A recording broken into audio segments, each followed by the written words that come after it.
Hey, this is Jessica with Boost Mobile. We're here at Pitchfork.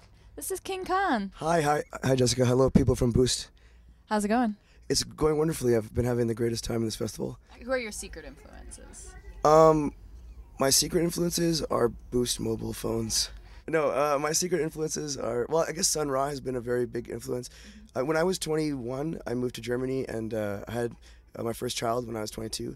So I was very young, and that's kind of why I moved to Germany, and I fell in love and started a small family. And I guess at that point in my life, I'd been playing punk rock for so many years that I wanted to kind of do something like more about love and about like, and I've always loved soul music, and it was a big dream since I was a kid to do something like Otis Redding or James Brown.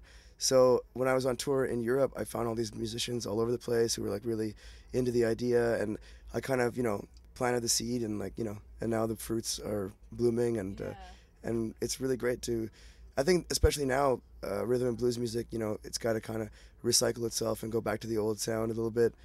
But we don't do purely like rhythm and blues. We kind of mix it up with like a lot of psychedelic rock and roll and punk. I feel like that punk spirit kind of brings itself.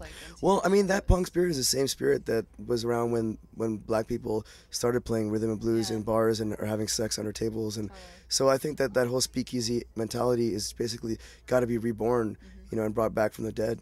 And that's why, with the help of like our voodoo powers, we kind of do that. And it's great because you can conjure a lot of emotion out of people by playing simple music.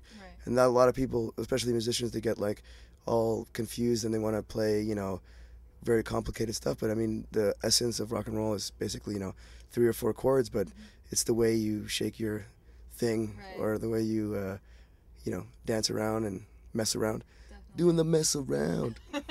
I don't know if you can see it like underneath all the pillows here, but there's there's bones, there's babies, there's these babies are from Florida, from a Santeria place in Florida, given to me by my new brothers, the Jacuzzi Boys. That's really These cool. are actually used in for in like witchcraft and stuff like that. Wild. And this is from Brazil. These are actual donkey teeth, and like in the candomblé religion in Brazil, there's like a thing here. You can like CGI my belly into like 6-pack. 6-pack, 12-pack, or just 6 Boost phones.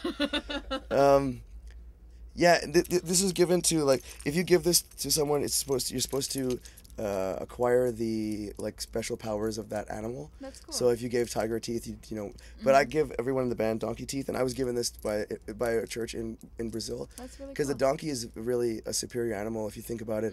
Because a donkey has to work, but is happy doing menial things, and that's what the problem with America is these days, that everyone complains about their job, but like if you go to Brazil or India or all these like third world countries, then you see like so happy even to clean a toilet, for 25 cents an hour, and like that's the whole thing that I try to preach, is that the greatest things in life are the little things. Simple. Yeah, and my wife's name is Lil, Lil. Oh, really? So that's cute. I was trying to like what up, Lil? Like before a show, like before you're getting ready to play a show, like what's say a ritual or like something that you do. I do these stretches. Right. I do flapjacks, which is this type of exercise I've invented with Aunt Jemima Company, and we're going to be marketing a Aunt Jemima exercise book. It sounds delicious. You can actually fry the book and eat it after you read it. You want a phone? Yeah. This is my baby daddy.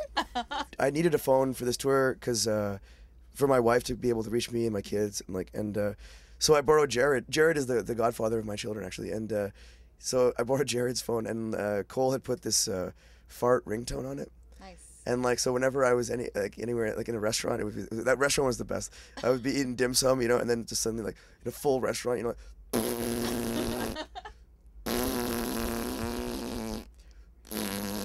then, like, excuse me. Where do I get that ringtone? You'd have to ask Cole. Cole is the fart master. No, not really.